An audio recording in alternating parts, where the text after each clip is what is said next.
Hi, I'm 218. Let's take a look and start chapter 3. So the beginning of chapter 3 talks about what are congruent figures. So congruent figures, such as these guys or these guys or these guys, are any two or three or however many figures you have where all corresponding parts are congruent. So what does that mean? That means that this side right there is congruent to that side right there.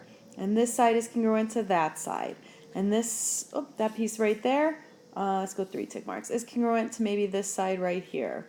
And then maybe this one is congruent to this one. Now notice the definition said all corresponding parts are congruent. It just didn't say congruent sides. So the sides, that's not enough to make these figures congruent. We have to keep going and say that this angle right here is congruent to, say, this angle right here. Let's just show you that one in, I guess. This angle here is congruent to this angle here. This angle right there is this angle right there. And let's go there and there. Okay, looking at these two figures, what you should see is that all the sides correspond, okay, to congruent pieces, and all the angles correspond to congruent pieces. That's what it means to have congruent figures where all corresponding parts are congruent. That includes sides and angles. Now, I've removed all the markings because I want to show it to you like this too. Okay, we could say congruent figures are where I can take one figure and place it exactly on top of the other figure. So if you look, I can take the purple and put it exactly on the green, and they are identical size, shape, everything. That's another way to think of them as being congruent. Okay, so now look at the arrows. They look like they could be congruent. I mean, I definitely could mark them, and I could say maybe that this side here is the same as this side here, and this side's the same as this side, and yes, this angle and this angle. But that whole idea of taking one and sliding it onto the other one, that doesn't quite work here. Okay, I might have to rotate it to get it to fit on top of the other one. So let's see if I can.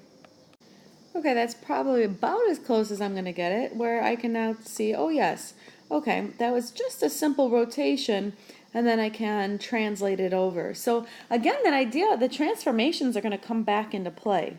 So when I look at these guys, well, maybe it's a mirror image, so maybe that's a reflection, or maybe it's just a simple translation, okay?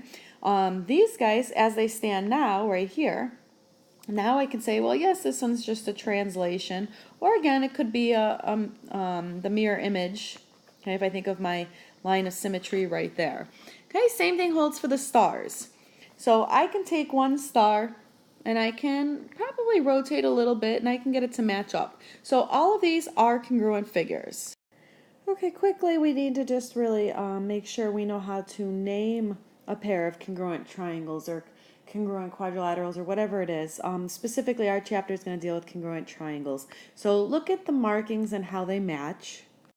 When I go to name my pair of congruent triangles, I can name the first triangle any way I want. So ABC, CAB, BCA, doesn't matter. Okay? What matters is that I match the second triangle to the first triangle. So look at angle A. Angle A has 2 tick marks on it. So on my second triangle, it has to be angle T that matches up with the 2 tick marks. So A and T correspond. Therefore, A's in the first spot, T's in the first spot. So now I look and I say, okay, well, B is my right angle. That one's easy to find because S is my right angle over here. So then the second one is S.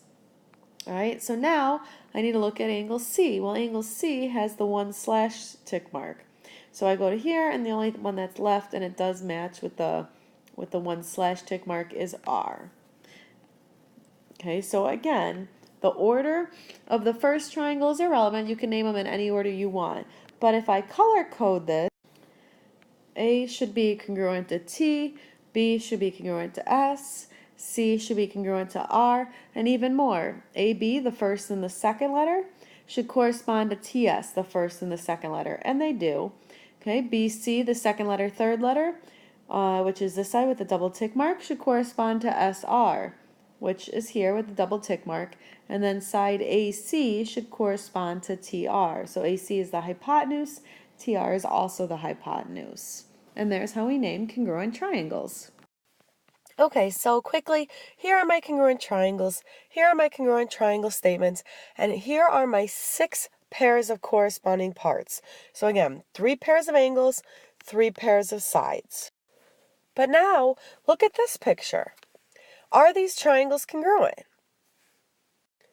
I have 3 pairs of congruent angles. I have D congruent to C. I have the right angle here, the right angle here. I have the one with the dot there and the dot there. I have this side congruent to this side, so I've got these guys congruent. I've got these guys congruent, but what's my 6th part? So listing things out, I have my 3 pairs of congruent angles. We saw that. Okay, I definitely have 2 pairs of congruent sides, but what do I list as my 3rd pair of congruent sides? My 3rd pair of congruent sides has to be this side right here. This side AB is in this left triangle, but it is also in the right triangle. So what allows me to say something is congruent to itself? The reflexive property. The reflexive property says exactly this. It says any segment or angle is congruent to itself. So in a 2-column proof, I can pull this right from the diagram. I can see that side AB is in both triangles. So if I need it as one of my congruent parts, and we will do proofs in class, I can say side AB is congruent to side AB, or segment AB is congruent to segment AB by the reflexive property.